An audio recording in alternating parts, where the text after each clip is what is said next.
So, ayan guys, parang wala na pong tubig yung ating munggo. Ayan. So, ilagay na po natin yung ating gata. Ayan. Wow.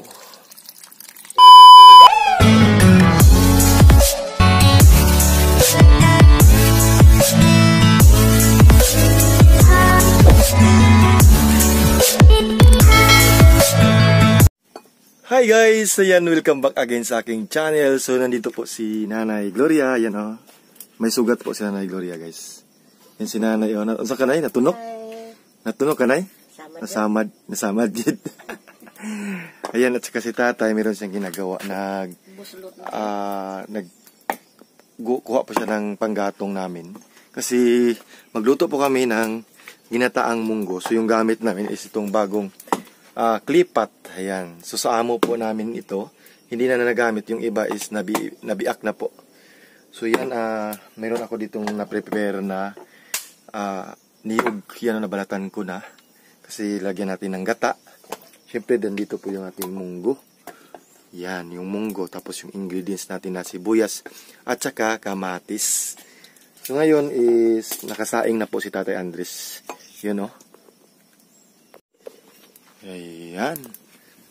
So ngayon is lagyan natin ng tubig. Yung klipat. Yes, klipat day tayo eh.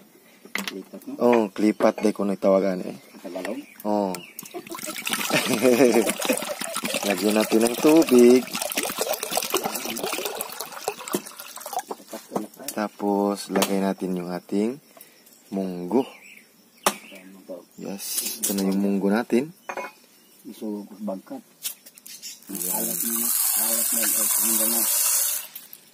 So ngayon ilagay natin sa ating saingan.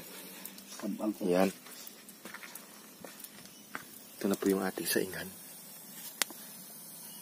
Ayan, wow. Matagal po yan maluto kasi ang kapal ng klipat. Sabi ni nanay. Painiton pag ayaw man ay no? So ayan guys, takpan natin kasi kailangan pa pakuluan yung munggo. So first time namin gumamit ng ganito. Ito klipat. Kauban sa lipat. Nalipat. Ayan. So lagay natin ang panggatong. Ayan. Takpan na natin. Ayan. Diba? Ang ganda ng klipat namin, no? Karamihan talaga guys, ito yung ginagamit sa mga taga-bukid. Tayo, no? Ang klipat. So ngayon, linisan mo natin yung ating ingredients. Yung kamatis at saka yung sibuyas. Tapos gawa tayo ng gata. So ngayon, kuha muna tayo ng yan, no? Malunggay, kasi lagyan natin ng malunggay. Kunti lang. Mga 4 na palwa. 1, 2, 3. Yan. 4. Yan o. 4 na palwa na malunggay. Para mas masarap yung at saka healthy yung ating munggo. So tara.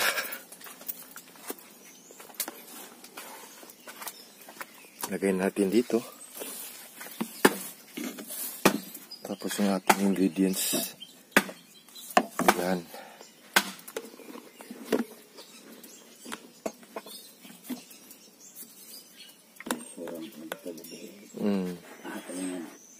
Ate, ingat ate.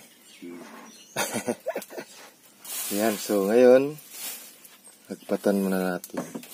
Tapos na po yan na hugasan. Yes. So ngayon, ayan, yung kutsilyo natin.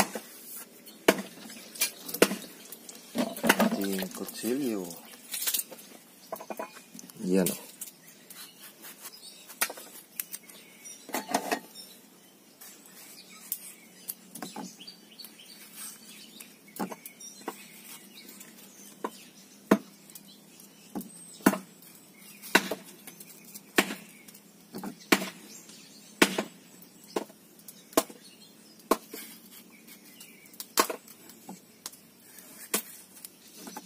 So next is yung ating sibuyas.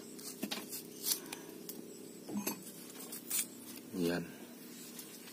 Puno mo po ko lang sila to. Lakaw ka tayo. So, next is yung ating itong ating malunggay.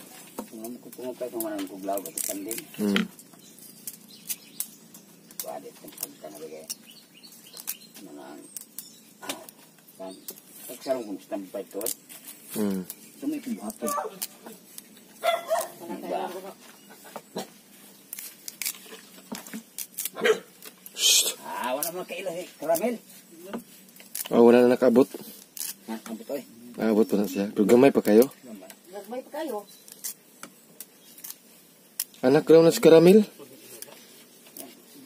Anak na mas Karamil tay? Si Tangkag noon? Ayan, so tapos na po yung ating ingredients. So, ayan, gawa na tayo ng gata. Ito na po yung niyog natin. Ayan. So, ilagay ko dyan. So, ito yung ginagamit namin guys na kudkuran. So, dito ko ilagay yung mga gata. Ayan.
Yan, tapos na po.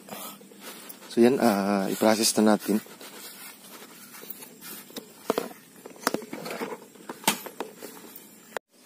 Ayan, so kailangan nagugas tayo ng kamay. Nilagyan ko na po ng tubig para mas malinis po yung ating gata. So kapag piga guys, ganituhin lang natin. No? Kailangan i-force mo talaga. Pigain mo ng mabuti. Loy. Ang bayaran, bayan mo po ng gida? So, ayan guys, parang wala na pong tubig yung ating munggo. Ayan, so ilagay na po natin yung ating gata. Ayan. Wow. See? So, pagkatapos nito is yung ating mga ingredients. So, next is yung ating kamatis at saka sibuyas. Yan. Yan. So, last one is yung ating malunggay. So, takpan natin. Yan. Lagyan natin ng apoy.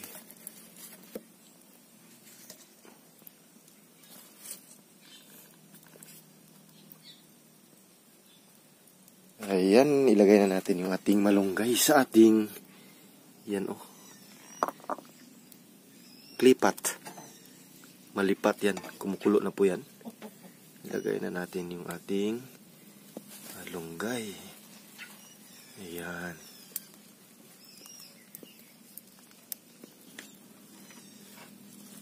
Wow. Ayan. Ginataang munggo.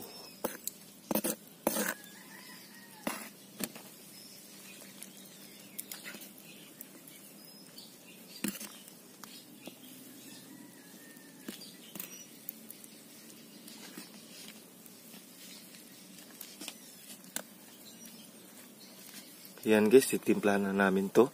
So, maraming salamat po sa panonood. Keep safe always po and God bless everyone. Thank you. So mga baguhan dyan, please subscribe po. Ayan, bye-bye. Ingat po kayo palagi. Ayan. Ingat. Ah.